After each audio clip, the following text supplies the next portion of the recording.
గత బీఆర్ఎస్ ప్రభుత్వం హయాంలో రంగనాయక సాగర్ ప్రాజెక్టు నిర్మాణం పూర్తి చేసి రైతులకు సుమారుగా ఒక 6 సంవత్సరాల వరకు సాగునీరు అందించారు. మరి సాగునీరు ఏ విధంగా అందింది, ఇక్కడ ఉన్నటువంటి మన బీఆర్ఎస్ నాయకులు జంగిడి శ్రీనివాస్ను అడిగి తెలుసుకునే ప్రయత్నం చేద్దాం. అయితే మనకు ఉమ్మడి రాష్ట్రం ఉన్నప్పుడు తెలంగాణ ప్రాంతంలో అసలు పంటలు పండేటివి కాదు. వర్షాలు లేక కరువుతోని అలమటిస్తూ రైతులు బిక్కుబిక్కుమంటూ ఎంతోమంది చేసిన అప్పులు తీరక ఆత్మహత్యలు చేసుకొని చనిపోవడం జరిగింది. మరి ఆనాడు కేసీఆర్ గారు దీని అంతటికీ కారణము మరి ఒకే రాష్ట్రంగా 2 ప్రాంతాలు ఉండడమే. మరి ఇక్కడ వివక్ష జరుగుతుంది, కానీ ఇది మన తెలంగాణ రాష్ట్రం ఏర్పడితే కానీ తెలంగాణ ప్రాంత రైతులు కావచ్చు, ప్రజలు కావచ్చు సుభిక్షంగా ఉండలేరు, వీళ్ళు ఆర్థికంగా ఎదగలేరు.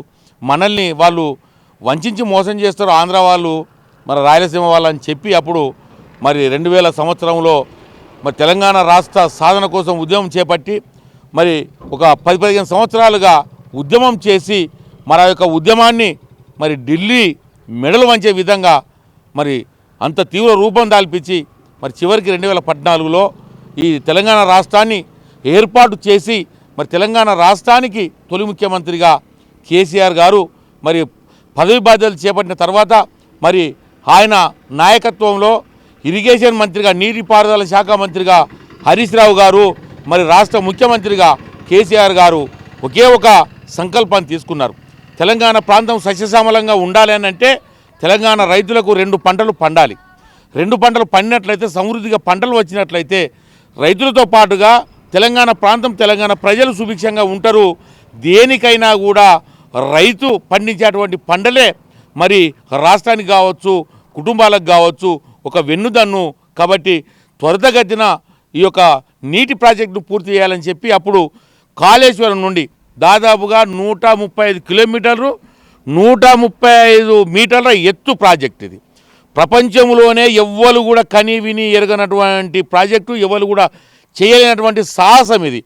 మరి చిన్న చిన్న ప్రాజెక్టులు ఎత్తేనే కొన్ని సంవత్సరాలు పడుతుంది.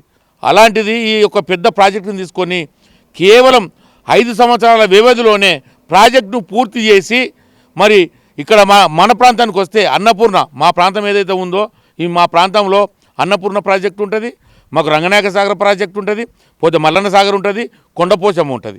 ఈ ప్రాంతంలో కనీసం కూడా తాగడానికి కూడా నీళ్లు దొరికేవి కాదు. బిక్కుమంటూ ఎక్కడికో పోయి ఆనాడు కూడా ఈ మహానుభావుడు కేసీఆర్ గారు ఇక్కడ ప్రాంతానికి నీళ్ళు కావాలని చెప్పి కరిమారావుతల పొత్తూరు నుండి నీళ్ళు తీసుకొచ్చి మా ప్రాంతానికి తాగిపించినటువంటి ఘనత ఇవాళ కేసీఆర్ గారిది. ఆనాడు మంచినీళ్ళు అందించడమే కాదు, ఈనాడు రాష్ట్రాన్ని ఏర్పాటు చేసి తెలంగాణ రైతాంగానికి మరి సాగునీరుతో పాటుగా హైదరాబాద్ కావచ్చు, తెలంగాణ ప్రాంతానికి కావచ్చు మిషన్ భాగీరథ ద్వారా ఇవాళ నీళ్లు తాగడానికి కూడా అందిస్తున్నటువంటి గొప్ప నాయకుడు మరి కేసీఆర్ హరీష్ రావు గారు. మరి త్వరితగతిన 5 సంవత్సరాల ప్రాజెక్టులు పూర్తి చేసి 5 సంవత్సరాలుగా ఇది 6వ సంవత్సరం, 6 సంవత్సరాలుగా రైతులకు నీళ్ళు అందిస్తూ ఉన్నారు. మరి మొన్నటికి మొన్న మరి ప్రజలకు ఏమనిపించిందో ఏదో మరి సాగు తప్పి కన్ను లొట్టవేనట్టు మరి ఆ కాంగ్రెస్ పార్టీకి పట్టం కట్టి రేవంత్ రెడ్డిని ముఖ్యమంత్రి చేస్తే రేవంత్ రెడ్డి కూడా 2 సార్లు నీళ్లు రైతులకు ఇవ్వడం జరిగింది. కానీ నీళ్లు రైతులకు అందిస్తూనే ఏమంటున్నాడు, నిందిస్తుండు. కాళేశ్వరం ప్రాజెక్టు ఉత్తదే, మల్లన్న సాగర్ వేస్తూ, రంగనాయక సాగర్ ఎందుకు కట్టిరు ఇలా నిందిస్తూ వస్తున్నారు. కానీ అంటూనే 2 దఫాలుగా మరి రైతులకు నీళ్ళు ఇచ్చారు. ఈ ప్రాజెక్టులు కనుక నిర్మితమై ఉండకుంటే ఈరోజు ఈ రేవంత్ రెడ్డి ఈ రైతాంగానికి నీళ్ళు అందించేవాడా, ఇవాళ ఈ రైతులు వ్యవసాయం చేసుకునేటువంటి వారా? మరి ఇంత త్వరితగతిన నువ్వు ఇచ్చినటువంటి హామీలలో 6 హామీలలో కేవలం మహిళలకు ఇస్తా అన్న 2500 రూపాయలు ఇస్తలేవు. కానీ ఆనాడు వృద్ధులకు కావచ్చు, వాళ్ళకి పింఛన్ 2000 ఇస్తా అని చెప్పి ఇచ్చిండు. ప్రతి రైతుకు రైతు బంధు ఇచ్చిండు, 1,00,000 రూపాయల రుణమాఫీ చేసిండు. చెప్పినే కాకుండా చెప్పినటువంటి కూడా చేసి మరి నిరూపించినటువంటి గొప్ప నాయకుడు కేసీఆర్ హరీష్ రావులు. కానీ దీన్ని కాదని ఇలా కాంగ్రెస్ వక్రీకరించడం సరికాదు. దానికి నిదర్శనం ఇవాళ పోతున్నటువంటి కాలువలే, ఇలా పోతున్నటువంటి నీళ్ళే. మరి దీని ఇంతకంటే నిదర్శనం ఏం కావాలని చెప్పి సందర్భంగా నేను అంటా ఉన్నాను. రంగనాయక సాగర్ ప్రాజెక్టు ద్వారా ఎడమ కాలువ కానీ కుడి కాలువ ద్వారా ఎన్ని ఎకరాలకు సాగునీరు అందుతుంది, మరి రైతులకు ఏ విధంగా లబ్ధి చేకూరుతుంది?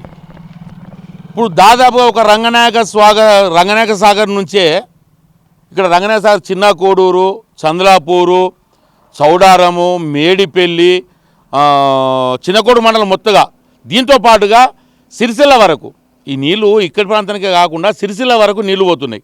అంటే దాదాపుగా ఇక్కడనే ఒక 1,00,000 చిల్లర ఎకరాలకు నీళ్ళు అందే పరిస్థితి ఉంది. ఇవాళ 1,00,000 చిల్లర ఎకరాలు నీళ్ళు అందుతున్నాయి కాబట్టి ఇవాళ 2 పంటలు రైతులు తీసుకొని ఇవాళ సుభిక్షంగా ఉన్నారు.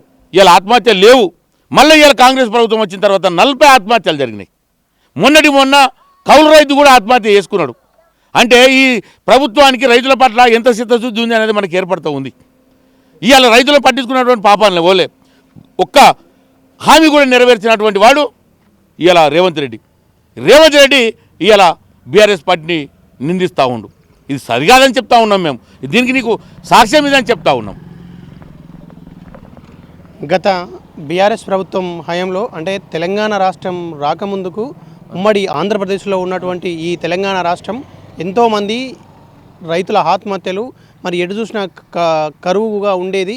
అలాంటిది తెలంగాణ రాష్ట్రం ఏర్పడ్డ తర్వాత అప్పటి ప్రభుత్వం బీఆర్ఎస్ ప్రభుత్వం ఏర్పడ్డాక అప్పటి మాజీ ముఖ్యమంత్రి కేసీఆర్ కానీ మాజీ మంత్రి హరీష్ రావుల ప్రత్యేక చొరవతో రంగనాయక సాగర్ ప్రాజెక్టు కానీ తర్వాత అంతగిరి రిజర్వాయర్ కానీ మళ్ళీ ఇలా చూస్తే రాష్ట్రంలో ఎన్నో ప్రాజెక్టుల నిర్మాణం చేసి మరి బీడుబారినటువంటి భూములను సస్యశ్యామలం చేసి రైతులకు సాగునీరు అందించినట్లని వారు తెలియడం జరుగుతూ ఉన్నది. మరి కాంగ్రెస్ ప్రభుత్వం ఎన్నికల ముందు ఏదైతే ఇచ్చిందో హామీలు నెరవేర్చాలని వారు డిమాండ్ చేస్తూ ఉన్నారు. మరి రంగనాయక సాగర్ ప్రాజెక్టు కానీ అంతగిరి రిజర్వాయర్ ప్రాజెక్టు కానీ ఈ ప్రాజెక్టులు అసలు కట్టడమే దండగా ఎందుకు అని చెప్పేసి కాంగ్రెస్ నాయకులు అధికారంలోకి రాకముందుకు ప్రశ్నించారు. కానీ అదే కాంగ్రెస్ ప్రభుత్వం అధికారంలోకి వచ్చిన తర్వాత ఇదే దండగా అన్నటువంటి రంగనాయక సాగర్ ప్రాజెక్టు కానీ అంతగిరి రిజర్వాయర్ ప్రాజెక్టు కానీ మరి మిగతా ప్రాజెక్టుల ద్వారా కూడా రైతులకు సాగునీరు వారే స్వయంగా మొన్నటికి మొన్న అంటే ఒక 3 రోజుల కింద ఇక్కడ ఉన్నటువంటి జిల్లా ఇన్ఛార్జి మంత్రి కొండ సురేఖనే ఈ రంగనాయక సాగర్ ప్రాజెక్టు నుంచి సాగునీరు విడుదల చేసినట్టు వారు తెలియజేయడం జరుగుతూ ఉన్నది. బీఆర్ఎస్ పార్టీ ప్రభుత్వం పైన విమర్శలు చేయడం సరికాదని వారు తెలియజేయడం జరుగుతూ ఉన్నది. మనం ప్రత్యక్షంగా కూడా చూడవచ్చు. ఇక్కడ కూడా రంగనాయక సాగరు నీళ్లు అక్కడ కనబడుతూ ఉన్నాయి.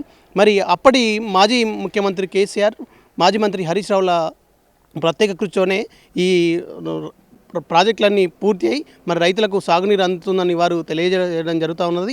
కెమెరా పర్సన్ సీన్తో ఎస్ఎస్సీ రిపోర్టర్ మధు.